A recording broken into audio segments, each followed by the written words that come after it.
नमस्कार दोस्तों, स्वागत है आपका अपने यूट्यूब चैनल सनराइज क्लासेस में। और आज हम लोग पढ़ेंगे टॉप 20 महत्वपूर्ण क्वेश्चन जो यूपीपी में आने की बहुत ज़्यादा संभावना है। हम लोग आज से टॉपिक वाइज 20 क्वेश्चन जो संभावित प्रश्न होंगे यूपीपी के लिए डेली बेस पे हम लोग प्रैक्टिस करेंगे। और आज हम लोग लाए हैं, आज हम लोग करेंगे जो रेशियो एंड प्रपोर्शन के महत्वपूर्ण क्वेश्चन जो 20 क्वेश्चन हैं उसको हम लोग करते हुए आज से ये श्रृंखला स्टार्ट कर रहे हैं, जो कि डेली शाम 7 बजे से चालू होगी। चलिए दोस्तों शुरू करते हैं। जिसमें पहला क्वेश्चन है, कह रहा है कि 12, 14 और 24 का चतुर्थानुपाती क्या होगा। दोस्तों चतुर्थानुपाती निकालने के लिए एक फार्मूला होता है, जो फार्मूला होता है वो होता है B/C/A। यानी इसी फार्मूले पे हम लोग जब रखते हैं तो हमारा चतुर्थानुपाती आ जाता है। देखो इसमें B की वैल्यू है 14 और C की वैल्यू है 24 और A की वैल्यू 12। 12 से 2 बार में 24 कटेगा, आंसर आ जाएगा 28। जो चतुर्थानुपाती आपका पूछा जाएगा उसका आंसर हो जाएगा 28। विकल्प नंबर बी सही हो जाएगा। अगला सवाल, फिर से चतुर्थानुपाती ही पूछा है। कह रहा है कि 0.2 तथा 0.12 तथा 0.3 का चतुर्थानुपाती क्या होगा। तो वही दोस्तों इसमें BC का गुणा होता है, जिसमें 0.12 गुणे 0.3 और A से भाग दिया जाता है। इसमें एक पॉइंट से पॉइंट हट जाएगा, इसमें जब हटेगा तो नीचे 2 0 आ जाएंगे, से गुणा हो जाएगा 6 बार में, यानी हमारा आंसर आ जाएगा 6×18/100, यानी हो जाएगा 0.18। विकल्प नंबर सी सही हो जाएगा। नेक्स्ट क्वेश्चन, अगला क्वेश्चन है, इसमें कह रहा है कि दो संख्याएं जो 7:11 के अनुपात में हैं, इनमें से प्रत्येक संख्या में 7 जोड़ने पर इनका अनुपात 2:3 हो जाता है। तो इनमें से छोटी संख्या कौन सी होगी। तो इसमें हम लोग लगाएंगे लड़ाई कंसेप्ट, जिसमें एक पहली संख्या है 7 और दूसरी हो गई 11 संख्या। कह रहा प्रत्येक संख्या में 7 जोड़ते हैं, तो हम प्रत्येक संख्या में 7 जोड़ दे रहे हैं, यानी इस संख्या में 7 जोड़ रहे हैं और अगली संख्या में 7 जोड़ रहे हैं। तो हमारा अनुपात हो जा रहा है 2:3। अब देखो दोस्तों, इसका इस वाले नीचे वाले अनुपात का ऊपर वाले अनुपात से गुणा करेंगे, कितना आएगा 7×3=21 आएगा। यानी नीचे हो जाएगा 21, ऊपर से इस वाले अनुपात का ऊपर से गुणा करेंगे तो हो जाएगा 11×2=22। फिर इस 3 का गुणा करेंगे इस 7 वाले से, कितना हो जाएगा 21 माइनस इसका 2 का गुणा करेंगे 7 से, कितना हो जाएगा 14। यानी हमारा आंसर आ जाएगा, कहने का मतलब इसमें 21 से और 14 जब हम घटाएंगे तो हमारा आंसर आएगा 7 ऊपर और नीचे आ जाएगा, इनका अंतर आ जाएगा 1, यानी अंतर ही हमको लेना है। ठीक, इतना आएगा। अब देखो ये आ गई वैल्यू हमारे 7/1। पूछा क्या है, छोटी संख्या, तो छोटी वाली संख्या के अनुपात से हम लोग गुणा कर देंगे, यानी 7 से गुणा कर देंगे, हमारा आंसर आ जाएगा 49। यानी विकल्प नंबर बी सही हो जाएगा। अगला क्वेश्चन है, अगला क्वेश्चन में कहा है कि दो संख्याएं जिनका अनुपात 1:3 के अनुपात में है, यदि उनका योगफल 240 है तो उनका अंतर कितना होगा। ये हमको जो क्वेश्चन में दिया है वो 240 दिया है, वो कितने की वैल्यू दिया है, हमको दिया है 4 की वैल्यू, यानी 4 की वैल्यू हो जाएगी 24। तो यहाँ से हम लोग 1 की वैल्यू निकालेंगे, तो 1 की वैल्यू कितना आ जाएगी, 4 से 6 बार, यानी 60 आ जाएगी,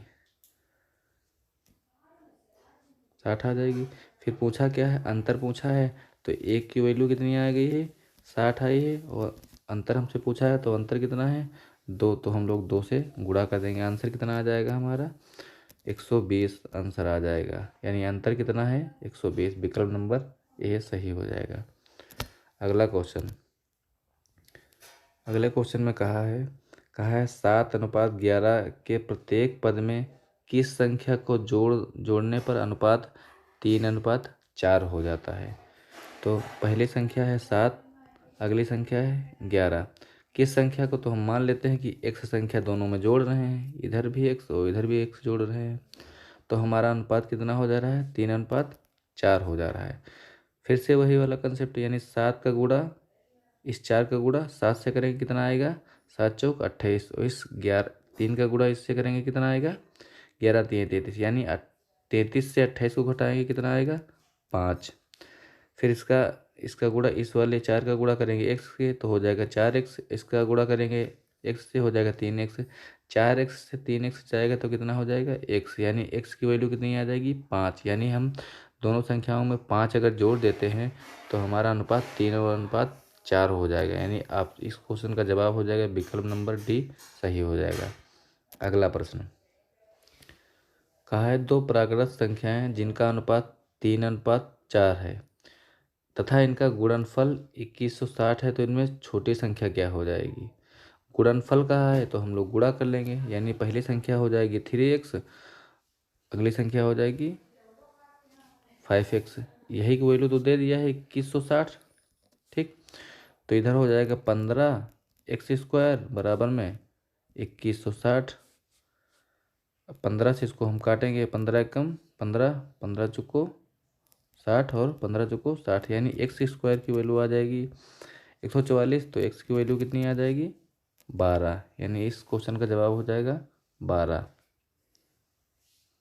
सॉरी, इसमें x की वैल्यू नहीं पूछा है, इसमें पूछा है छोटी संख्या कितनी हो जाएगी।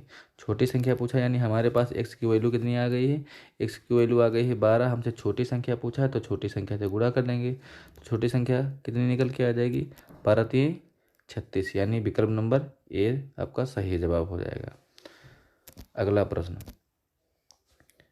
अगला प्रश्न मिक्सचर एंड एलिगेशन है, जिसमें कहा है एक 35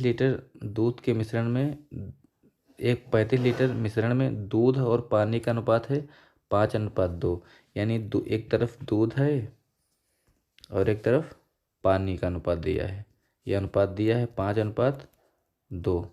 फिर कहा है इसमें 5 लीटर दूध और डाल दिया जाता है, तो नए मिश्रण में दूध और पानी का अनुपात कितना होता है। अब देखो, इसमें दूध 5 लीटर है और पानी 2 लीटर है, इसका मतलब 7 लीटर कुछ हमारे पास मिश्रण हुआ, लेकिन हमारे हिसाब से 7 लीटर मिश्रण हुआ, लेकिन क्वेश्चन में कहा है 35 लीटर मिश्रण है, तो यहाँ से 1 की वैल्यू निकल आएगी, 7 से इसको काटेंगे 5, यानी एक का अनुपात कितना आ जाएगा, यानी 1 रेशियो का आंसर आएगा 5 हो जाएगा। इसका मतलब 5 लीटर 1 की वैल्यू आ जाएगी, हमसे दूध निकालना होगा तो दूध वाले अनुपात में गुणा कर देंगे, कितना हो जाएगा, यानी 25 लीटर हमारा दूध हो गया और 10 लीटर हमारा पानी होगा। यानी शुरुआत में हमारा 35 लीटर जो मिश्रण था उसमें जो 25 लीटर है वो दूध है और 10 लीटर पानी है। क्वेश्चन में कहा कि 5 लीटर दूध दिया जाता है, तो हम 5 लीटर दूध मिला देंगे, तो दूध हमारे पास कितना हो जाएगा 30 लीटर हो जाएगा। दूसरी बात, पानी दूध जब मिला रहे हैं तो हम दूध ही तो मिलाएंगे, पानी की कोई बात नहीं कहा, तो इसका मतलब पानी में कोई परिवर्तन नहीं कर रहे हैं, तो पानी हमारे पास 10 ही रह जाएगा। तो इसको काटेंगे, अनुपात पूछा है तो इसको काट देंगे, तो हमारा दूध और पानी का अनुपात आ जाएगा 3:1 आ जाएगा, विकल्प नंबर ए सही हो जाएगा। नेक्स्ट क्वेश्चन, अगले क्वेश्चन में कहा है कि 3 संख्याएं हैं जिनका अनुपात 3 4 और 5 के अनुपात में है, पहली तथा तीसरी संख्या का योग दूसरी संख्या से इतना अधिक है। अब देखो, पहली संख्या है कितनी, पहली संख्या 3 है, दूसरी 4 है और तीसरी 5 है। क्वेश्चन में कहा है पहली संख्या और तीसरी संख्या का योग, यानी पहली और तीसरी संख्या का योग कितना है, यानी 8 है। पहली और तीसरी संख्या का योग दूसरी संख्या से 52 अधिक है, दूसरी संख्या कितनी है 4, यानी इसका मतलब अंतर हमारे पास 4 आ रहा है, क्वेश्चन में कहा है इसका अंतर 52 आ रहा है, तो यहाँ से 1 की वैल्यू निकल के कितनी आ गई, 4 एकम 4 और 4 3 12, यानी 1 की वैल्यू आ जाएगी 13।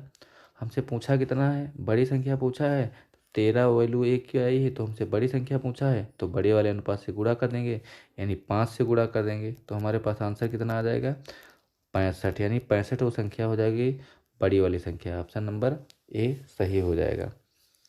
अगले क्वेश्चन में कहा है कि 2 संख्याएं हैं जिनका अनुपात 3 और 4 के अनुपात में है, प्रत्येक संख्या में 6 की वृद्धि करने पर अनुपात इतना हो जाता है, तो इन संख्याओं का अंतर कितना है। देखो पहली संख्या है 3 और दूसरी संख्या है 4। क्वेश्चन कहा है प्रत्येक संख्या में 6 की वृद्धि कर रहा है, तो हम 6 की वृद्धि यहाँ कर देंगे और 6 की संख्या 2 में वृद्धि कर देंगे। फिर जब इतना हम 6 जोड़ देते हैं तो उसका अनुपात हो जाता है, वो अनुपात हो जाता है 4:5 का। फिर से वही वाला कंसेप्ट लगाएंगे, यानी लड़ाई वाले कंसेप्ट लगाएंगे। 5 का गुणा 3 से करेंगे कितना आएगा, 15 आएगा। और 4 का गुणा 1 से करेंगे कितना आएगा, 16। मतलब 4 से करेंगे तो 16 आएगा। 16 में से 15 जाएगा तो कितना बचेगा, 1 बचेगा। दूसरी बार में, पहली बार में हम अनुपात अनुपात का गुणा करते हैं, दूसरी बार में नीचे वाले अनुपात का जो संख्या मिलाया जाता है उससे गुणा करते हैं, यानी 5 छक्का 30 हो जाएगा और 4 छक 24 आ जाएगा। 30 में से इस वाले गुणा से इस वाले गुणा को घटा देते हैं, इसका मतलब 30 से 24 घटाएंगे तो कितनी वैल्यू आ जाएगी 6। हमसे जो पूछा होता है हम उससे गुणा कर देते हैं। पूछा क्या है, अंतर पूछा है, तो अंतर कितना है, 1 अंतर है, तो हम 1 से गुणा कर देंगे, यानी आंसर कितना आ जाएगा हमारा, 6 अंतर आ जाएगा। विकल्प नंबर सी सही हो जाएगा। अगला प्रश्न, अगले क्वेश्चन में कहा है कि 3 संख्याएं ABC हैं कि A का 2 गुना B के 3 गुना के बराबर है। इसका मतलब है A का 2 गुना और B के 3 गुने के बराबर है, 3 गुने के बराबर है। यहाँ से A और B का अनुपात निकल आएगा। A और B का अनुपात कितना हो जाएगा, A का अनुपात हो जाएगा 3 और B का अनुपात हो जाएगा 2, यानी A की वैल्यू कितनी आ जाएगी, 3 और B की 2। फिर अगली लाइन में कहा है तथा B का 4 गुना, यानी B का 4 गुना C के 5 गुना के बराबर है, यानी C के 5 गुना के बराबर है। तो जो बराबर में वैल्यू होती है वही की वैल्यू होती है, यानी B की वैल्यू कितनी हो जाएगी, 5 और C की वैल्यू कितनी हो जाएगी, 4। अनुपात निकालना है हमको, यहाँ से B की वैल्यू आ जाएगी, यानी B की वैल्यू और C की दोनों का अनुपात आ जाएगा 5:4। अब ABC का अनुपात हमको निकालना होगा, तो AB का पहले से लिखा है और BC का यहाँ से रख देंगे। B की वैल्यू कितनी है, यहाँ से 5 है और C की 4 हो जाएगी। इस तरह से हम लोग ABC का अनुपात निकाल लेंगे। हमसे क्वेश्चन में कहा है A और C का अनुपात निकालना है, तो A का अनुपात कितना हो जाएगा, यानी A और C का अनुपात हमसे पूछा है, A और C का। तो A का अनुपात हो जाएगा 5×3=15 और C का अनुपात हो जाएगा 8, यानी विकल्प नंबर C सही हो जाएगा। अगला प्रश्न है, इसमें कहा है एक परीक्षा में प्रवीण और विजय के प्राप्तांकों का अनुपात दे दिया है, यानी विजय को और प्रवीण को और विजय का अनुपात दिया है 4:5 है। फिर अगली बार कहा है कि जबकि विजय और सुरेश के प्राप्तांकों का अनुपात 3:2 होता है। देखो जब अनुपात की बात आएगा तो जितने लोग होंगे अनुपात में, यानी जितने की बात किया गया हो प्रश्न में, वो चाहे ABC करके किया गया हो या किसी का नाम लेके किया गया हो, सबसे पहले उनका हम नाम लिख लेंगे। तो पहली लाइन में कहा गया प्रवीण, फिर अगली लाइन में कहा गया, मतलब प्रवीण और विजय की बात किया गया है जिनका अनुपात दे दिया है। उसके बाद में विजय और सुरेश के, यानी कुल मिला के 3 व्यक्ति हैं, तो हम तीनों का अनुपात में नाम लिख लेंगे। ये पहला काम करेंगे, चाहे ABC में होगा या किसी का नाम दे दिया हो गया होगा। फिर क्वेश्चन पढ़ेंगे, कहा है प्रवीण और विजय का अनुपात लिखा है, तो प्रवीण का और विजय के अनुपात के नीचे रख देंगे, यानी उनके नाम के नीचे रख देंगे। प्रवीण का 4 है और विजय का 5 है। फिर अगली लाइन में पढ़ेंगे, कहा है विजय और सुरेश के प्राप्तांकों का अनुपात 3 और 4 है, यानी विजय की बात किया है, सुरेश के अनुपात की बात किया है। तो इस वाली लाइन में नहीं रखेंगे, यानी इस वाली लाइन में नहीं रखेंगे, इसके नीचे वाली लाइन में रखेंगे। यानी विजय के नीचे विजय वाला रख देंगे, यानी 3 रख देंगे, और सुरेश के नीचे सुरेश वाला रख देंगे 2। ठीक, इतना करने के बाद ये जो 5 के सामने जगह खाली है तो हम यहाँ 5 रख देंगे, और 3 के सामने जगह खाली है तो यहाँ हम 3 रख देंगे। तो यहाँ से हमारा अनुपात निकल आएगा। ठीक, जैसे 4×3=12 प्रवीण का हो जाएगा और 15 विजय का हो जाएगा, इसी प्रकार 10 हो जाएगा सुरेश का हो जाएगा। दूसरी बात, फिर क्वेश्चन में कहा है कि सुरेश तथा प्रवीण तथा सुरेश का पूछा है, यानी प्रवीण और सुरेश का अनुपात पूछा है, तो प्रवीण और सुरेश का अनुपात हम लोग निकाल लेंगे। प्रवीण और सुरेश का, तो प्रवीण का 12 है और सुरेश का 10 है। अनुपात का मतलब होता है जितना काटना है उतना, जितना काटता है उतना काट लेंगे, यानी 4, 2 से 1 कटेगा 6 हो जाएगा, और 2 से 1 कटेगा 4 हो जाएगा, 5 हो जाएगा, सॉरी, यानी 5:6 हो जाएगा। विकल्प नंबर C सही हो जाएगा। अगला प्रश्न, अगला प्रश्न है, कहा है एक परीक्षा में अंशुल ने अंग्रेजी तथा विज्ञान से 2 गुने अंक प्राप्त किए हैं। ठीक है, अंग्रेजी और विज्ञान की बात किया है। ठीक है, तो अंग्रेजी और विज्ञान की का हम रेशियो लिख लेंगे, यानी अंग्रेजी और विज्ञान, विज्ञान से 2 गुने अंक हैं अंग्रेजी के, तो विज्ञान को हम 1 मानेंगे और अंग्रेजी को 2 मान लेंगे, यानी 2 गुना हो जाएगा। ठीक है, फिर कहा है गणित तथा अंग्रेजी गणित और विज्ञान के कुल प्राप्तांक यानी 180 हैं। ठीक है, यदि अंग्रेजी और गणित, यानी अंग्रेजी और विज्ञान पहले थे, गणित बाद में दिया है, इसका मतलब गणित भी इसमें शामिल है, तो 3 ही लोग तो शामिल हैं, यानी एक सब्जेक्ट हो जाएगा अंग्रेजी, एक हो जाएगी विज्ञान, एक हो जाएगी गणित। पहली लाइन थी उसमें अंग्रेजी और विज्ञान का अनुपात दिया था, निकल के आया था, उसमें हमारा 2:1 निकल के आ गया, हम लिख लिए। अगली लाइन में कहा है अंग्रेजी तथा गणित का अनुपात दिया है 2:3 है, तो विज्ञान के नीचे, यानी अंग्रेजी और गणित का अनुपात दिया है, इसका मतलब जो 2 बार आता है उसको हमेशा बीच में रखते हैं। ठीक, तो 2 बार क्या आया है, अंग्रेजी आया है, तो गणित को हम इस साइड रखेंगे तो अंग्रेजी हमारी बीच में आ जाएगी। ठीक, अनुपात निकालते समय जब 2 बार जिसकी जिक्र किया जाएगा उसको हमेशा बीच में रखेंगे। ठीक, अब कहा है गणित का अनुपात, अंग्रेजी और गणित की बात कर रहा है, अंग्रेजी के नीचे अंग्रेजी वाला रखेंगे और गणित के नीचे गणित वाला रखेंगे। जब जिसका 2 बार कहा गया उसका अगर सेम होता है तो उसको हम ऊपर नीचे नहीं उसके बराबर ही रख देते हैं, यानी इसका 2 ही था, हमारे हिसाब से 2 था, पहले भी 2 था, अब भी 2, यानी सेम है, तो उसको हम वैसे लिख देते हैं, यानी इस 3 को हम कहाँ रख देंगे, यहीं पर रख देंगे, यार गणित के नीचे रख देंगे, तो हमारे पास ये अनुपात निकल के आ जाएगा। ठीक, अनुपात कितना हो जाएगा, 3 हो जाएगा गणित का, 2 अंग्रेजी का और 1 विज्ञान का। क्वेश्चन में कहा है अंग्रेजी विज्ञान और गणित की कुल प्राप्तांक 180 है, इसका मतलब कुल प्राप्तांक कितना बताया है, 180 है, लेकिन हमारे हिसाब से कुल कितना है, 3 और 2 5 1 6, यानी 6 की वैल्यू 180 कर दिया है, तो 1 की वैल्यू कितनी हो जाएगी, 1 की वैल्यू हो जाएगी 30, यानी 1 की वैल्यू हमारी 30 हो जाएगी।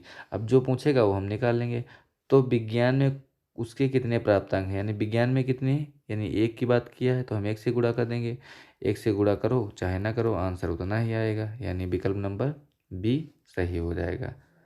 अगला सवाल, इसमें कहा है एक विद्यालय में लड़कों की संख्या 10%, लड़कों की संख्या 10%, लड़कियों की संख्या का 1/4 है, यानी जो लड़कों की संख्या यानी बॉय की जो संख्या है, बॉय की संख्या का 10%, यानी 10% हो जाएगी लड़कियों की संख्या का, यानी गर्ल की संख्या का 1/4 हो जाएगी, यानी दोनों इक्वेशन बराबर हो जाएंगी। ठीक, फिर कहा है लड़कियों की संख्या का 10%, यानी बराबर में कर देंगे, ये भी हो जाएगी, यानी गर्ल की संख्या का 10%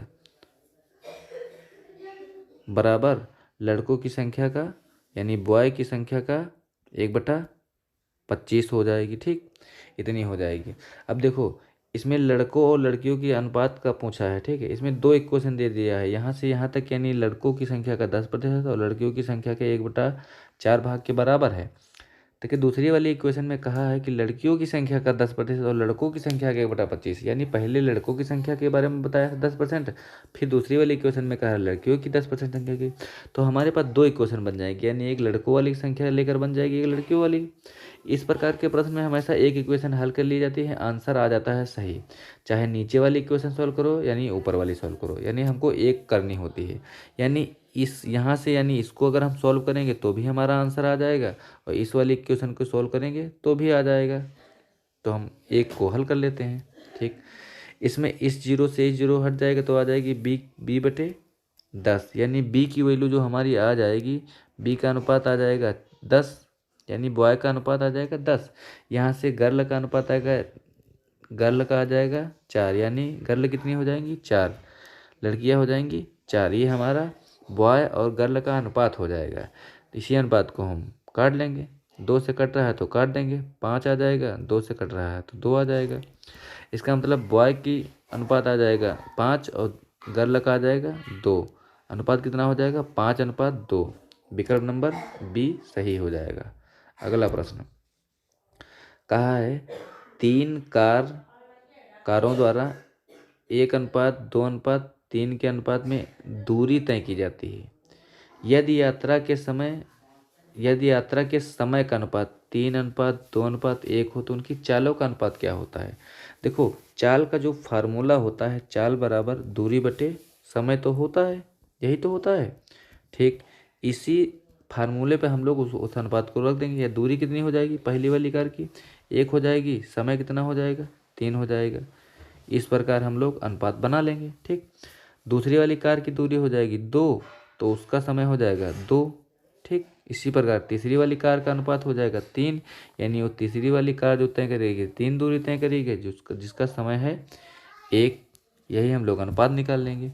यानी जब अनुपात में बटे में आ जाता है तो हम लोग नीचे वाले का एलसीएम ले लेते हैं, एलसीएम से गुणा कर देते हैं, तो नीचे वाले का यानी हर हमेशा हट जाता है, तो इसका अनुपात आ जाएगा, मतलब एलसीएम आ जाएगा हमारा 6, तो 6 से गुणा सब में कर देंगे। यही तो हम लोग करेंगे। ठीक, 3 से इसको काटेंगे 2 बार में, यानी एक कार का आ जाएगा 2 अनुपात, दूसरे का आ जाएगा 6, यानी 2 से 2 कट जाएगा, यहाँ से आ जाएगा 18। इसको काट लेंगे, यानी 2:1:3:9, यानी जो चालों का अनुपात आ जाएगा, तीनों कारों का आ जाएगा 1:3:9। विकल्प नंबर बी सही हो जाएगा।